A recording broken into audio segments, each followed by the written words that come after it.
আসসালামু আলাইকুম ভিউয়ার্স, আশা করি আপনারা সবাই ভালো আছেন। আজকের ভিডিওতে আমি আপনাদের জন্য কাজাখস্তানের আলমাটি শহরের একটা গ্রাম এলাকার চিত্র আপনাদের সামনে তুলে ধরব। আজকের ভিডিওর মাধ্যমে আপনারা দেখতে পারবেন গ্রামের রাস্তাঘাট কেমন হয়, বাড়িঘরগুলা কেমন হয় এবং পরিবেশটা কেমন, সম্পূর্ণ চিত্র আপনারা আজকে দেখতে পারবেন।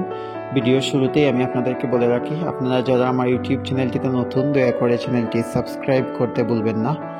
আপনারা যদি আমার ইউটিউব চ্যানেলটি সাবস্ক্রাইব করেন এবং ভিডিওগুলো দেখেন, আমি উৎসাহিত হয়ে আরও নতুন নতুন ভিডিও দেওয়ার চেষ্টা করব। সো সুপ্রিয় দর্শক, আজকের ভিডিওটা করা মূলত বিকালবেলা আমি একটা কাজে একটা এলাকায় এসেছি এবং ভাবলাম যে আপনাদের সামনে এই বছরের শুরুতে, এখন 2024 সালের মে মাসের শেষের দিকে, সো গরম শুরু হয়ে গেছে আলমাটিতে। সো আমি চিন্তা করলাম আপনাদেরকে এই এলাকার চিত্রটা তুলে ধরি এবং বিশেষ করে আপনারা যারা কাজাখস্তান সম্পর্কে জানতে চান এবং অনেক প্রশ্ন করেন, আপনারা আমার ভিডিওগুলা দেখলে কিছু কিছু তথ্য আপনারা জানতে পারবেন এবং অনেকেই আমাকে জানতে চান গ্রামের পরিবেশটা কেমন হয়। সো আমার ভিডিওর ধারাবাহিকতায় আমি সবসময় চেষ্টা করি আপনাদের সামনে বিভিন্ন ধরনের ভিডিও দেওয়ার, এরই ধারাবাহিকতায় আজকের ভিডিওটাও করা। সো চেষ্টা করব আজকের ভিডিওটি শেষ পর্যন্ত আপনাদের জন্য ভালো কিছু তথ্য দেওয়ার এবং সুন্দর চিত্র উপস্থাপন করার। সো আপনারা ধৈর্য সহকারে আজকের ভিডিওটি দেখবেন এবং আশা করি আপনারা বিরক্ত হবেন না। যারা আমার নিয়মিত ভিউয়ার্স আমার ইউটিউব চ্যানেলের, আপনাদের সবাইকে অসংখ্য ধন্যবাদ যারা আমার ভিডিওগুলা অত্যন্ত ধৈর্য সহকারে দেখেন এবং কাজাখস্তানে যারা আসেন বর্তমানে। সো বেশিরভাগ মানুষই আমাকে আল্লাহর রহমতে চিনে, কারণ ইউটিউবের মধ্যে আমার ভিডিওগুলা প্রায় সবাই দেখে। সো এইটা আমার জন্য একটা অনেক খুশির একটা বিষয়, বা এটাই আমার ভিডিও করার সার্থকতা।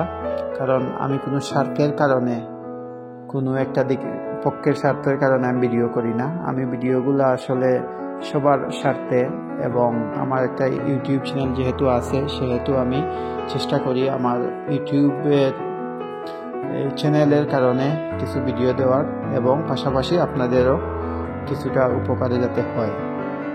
সুপ্রিয় দর্শক, আপনারা দেখতে পারতেছেন আলমাটি শহরের গ্রামগুলা, এগুলা অনেক সুন্দর, পরিষ্কার পরিচ্ছন্ন, এবং বিশেষ করে এই সব গ্রামের বাড়িগুলা ছোট ছোট হয়ে থাকে। যেমন এইখানে বহুতল ভবন খুব কম দেখা যায়, মাঝে মধ্যে একটা দুইটা দেখা যায়, কিন্তু এই বেশিরভাগ বাড়ি একতলা বা মাঝে মধ্যে দুইতলা দেখা যায়। মোটামুটি 60% বাড়ি গ্রামের মধ্যে একতলা আর 40% বাড়ি দুইতলা, এইরকম আর কি। 3তলা 4তলা খুব কম দেখা যায়, এগুলা অনেক সময় 1% 2% দেখা যায়। যাই হোক, আপনারা আজকের ভিডিওটা ধৈর্য সহকারে দেখতে পারবেন। এগুলা মোটামুটি বাংলাদেশের মতোই এলাকাটা, কিন্তু বাংলাদেশের রাস্তাঘাটগুলো তো আর এত বেশি উন্নত না। সো এইখানে রাস্তাঘাটগুলা সব দিক দিয়েই মানে এইগুলা ঢালাই করা বা পাকা করা। সো আপনারা দেখেই বুঝতে পারতেছেন, এবং আজকের আবহাওয়াটা অনেক সুন্দর। এখন সন্ধ্যার আগ মুহূর্ত, আমি চেষ্টা করলাম যে সন্ধ্যার আগ মুহূর্তের চিত্রটা আপনাদের সামনে তুলে ধরি, এবং পরবর্তীতেও আমি অন্যান্য এলাকার ভিডিও যেগুলো আপনারা দেখলে আনন্দিত হবেন এবং কাজাখস্তানের বাড়িঘরগুলা, রাস্তাঘাটগুলা সম্পর্কে জানতে পারবেন। আমি চেষ্টা করব নিয়মিতভাবে আপনাদের জন্য বিভিন্ন ধরনের ভিডিও উপস্থাপন করার।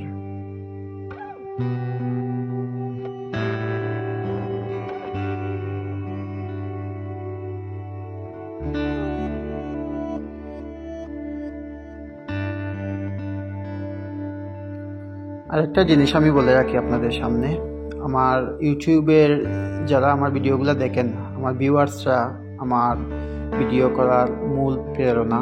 কারণ আপনারা ভিডিওগুলা দেখেন, আমার চ্যানেলটি সাবস্ক্রাইব করেছেন বা করতেছেন এখনও। সো আপনাদের এইসব কাজের জন্যই আমি উৎসাহিত হয়ে ভিডিওগুলা করি, এবং আমার এই ভিডিও করার মধ্যে যদি কোনো ভুলভ্রান্তি হয়ে থাকে, সব ধরনের ভিডিওই আমি করি, তথ্যমূলক বা বিভিন্ন জায়গার ভিডিও বা এখানে দেখা গেছে বিভিন্ন শপিং মলে ভিডিও আমি করি। সো সব ভিডিওগুলা একরকম হবে না, এটাই স্বাভাবিক। হাতের পাঁচ আঙ্গুল যেমন সমান হয় না, তেমনই সব ভিডিও একরকম হবে না।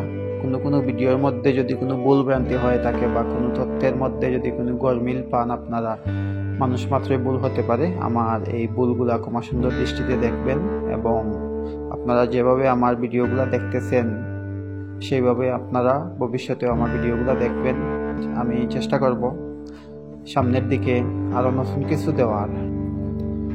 সুপ্রিয় দর্শক, আপনারা অনেকেই জানতে চান প্রতিনিয়তই কাজাখস্তানের বিজনেস ভিসা থেকে কি ওয়ার্ক পারমিট ভিসায় কনভার্ট করা যায়। হ্যাঁ, আমি যতটুকু জানি অনেকেই কাজাখস্তানে বিজনেস ভিসায় আসতেছে, কেউ কনভার্ট করতেছে। কিন্তু আমি যেহেতু সরাসরি আমি এইসব বিষয়ে কাজ করি না বা এইসব বিষয় নিয়ে আমি ডিলিংও করি না, আমি সব ভিডিওগুলোতেও বলে থাকি যে আমি ভিসার কাজ করি না। সো আমি আপনাদেরকে মানুষের কাছ থেকে যেই তথ্যগুলা পেয়েছি সেটা হচ্ছে আমি কিছু মানুষের কাছ থেকে শুনেছি যে ওরা আসার পরে এখানে ওয়ার্ক পারমিটে কনভার্ট করছে, এতটুকুই আমি বলতে পারি। সো আপনারা যদি কেউ কাজাখস্তানে আসতে চান, আপনারা ভালো কোনো এজেন্সি বা মানুষের সাথে আপনারা কথা বলবেন, তাদের মাধ্যমে লেনদেন করবেন। বা একটা ব্যাপার সবসময় মনে রাখবেন, আপনারা এই প্রতারিত হবেন না এবং আপনারা তথ্যগুলো যাচাই বাছাই করবেন। কোনো এজেন্সি বা মানুষ যদি আপনাদেরকে বিভিন্ন সুযোগ সুবিধা দেখিয়ে বলে যে এই সুবিধা আছে ওই সুবিধা আছে, কাজাখস্তানে যান, এত টাকা ইনকাম, এগুলো আপনারা 4-5জন মানুষের সাথে কথাবার্তা বলবেন, পরিচিত কেউ থাকলে তাদের সাথে কথা বলবেন। বলে যদি 5 জনের সাথে কথা বললে 3 জন যদি একই রকম উত্তর দেয় তাহলে মনে করবেন এই কথাটি সত্য। কাজাখস্তানে বর্তমানে প্রচুর বাংলাদেশি আসতেছেন, আপনারাও আসেন, যারা আসতে চান আসেন, কিন্তু আপনারা সঠিক মাধ্যমে আসবেন, সঠিক ভিসা নিয়ে আসবেন। এইখানে আসার পর আপনারা বৈধ থাকার চেষ্টা করবেন, কারণ অবৈধ থাকলে আপনাদের কোনো সুবিধা নাই, এইখানে আপনাদের শুধু অসুবিধাই হবে। সো আপনারা আসার পূর্বে আপনারা ভেবে চিনতে এবং সব কিছু সুন্দর মতো যাচাই বাছাই করে আপনারা কাজাখস্তানে আসবেন এবং আপনাদের হাতে ভিসা পাওয়ার পর আপনারা কাজাখস্তানে আসবেন। আপনাদের অনেকেই বিভিন্ন দেশে এনে মানুষকে কাজাখস্তানে ভিসা দেবে বলে অনেক দিন যাবত আটকে রাখছে, ভিসা হচ্ছে না, কেউ দেশে চলে যাচ্ছে, কেউ বিভিন্ন দেশে অবস্থান করতেছে আসার জন্য। সো একটাই কথা, আপনারা ভিসা হাতে পাবেন, তারপরে হাতে পাওয়ার পর বাংলাদেশ থেকে ফ্লাইট করে আইসেন। এতটুকুই আজকের মতো। আমি ভিডিওটিও বেশি লম্বা করব না, আমি ভিডিওটি শেষ পর্যায়ে চলে এসেছি। সো আমি চেষ্টা করব সামনের দিকে আরও কোনো তথ্য দেওয়ার এবং আপনাদের জন্য আরও নতুন ভিডিও তৈরি করার। সুপ্রিয় দর্শক, আপনাদের সবার সুস্বাস্থ্য কামনা করে আমি আজকের মতো ভিডিওটি শেষ করব। আমি আবারও বলতেছি, যারা আমার ইউটিউব চ্যানেলটিতে নতুন, আপনারা দয়া করে চ্যানেলটি সাবস্ক্রাইব করতে ভুলবেন না। আর পুরাতনদের অবশ্যই আমার পক্ষ থেকে ধন্যবাদ রইল, নতুনদের জন্য ধন্যবাদ রইল। সবাই ভালো থাকেন, সুস্থ থাকেন। আল্লাহ হাফিজ।